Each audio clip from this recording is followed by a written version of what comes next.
पुण्यश्लोक अहिल्यादेवी होळकर यांच्या त्रिशताब्दी जयंतीनिमित्त महाबळेश्वर शहरात शिल्प बसवण्यात आले। या शिल्पाचा लोकार्पण सोहळा राज्याचे मदत आणि पुनर्वसन मंत्री मकरंद पाटील यांच्या हस्ते पार पडला। यावेळी महाबळेश्वर नगरपालिकेचे मुख्याधिकारी योगेश पाटील आणि नागरिक मोठ्या संख्येने उपस्थित होते।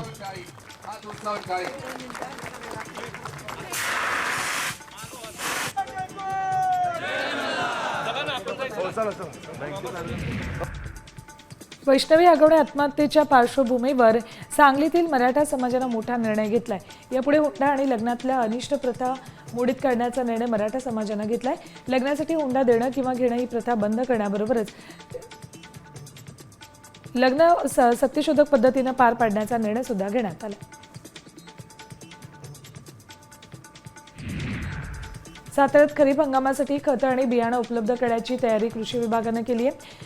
जिल्ह्याला प्रशासनाकडून 1,03,186 मेट्रिक टन खत मंजूर झाले। यातील 19,000 मेट्रिक टन खत जिल्ह्याला उपलब्ध झाले तर 60,000 मेट्रिक टन खत शिल्लक आहे।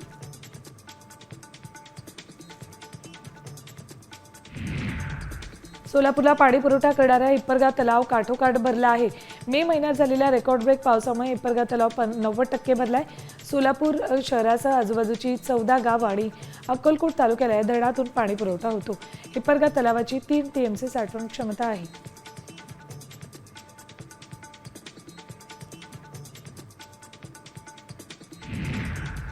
सोलापूर शहराला पाणी पुरवठा करणारा हिप्परगा तलाव काठोकाठ भरलाय।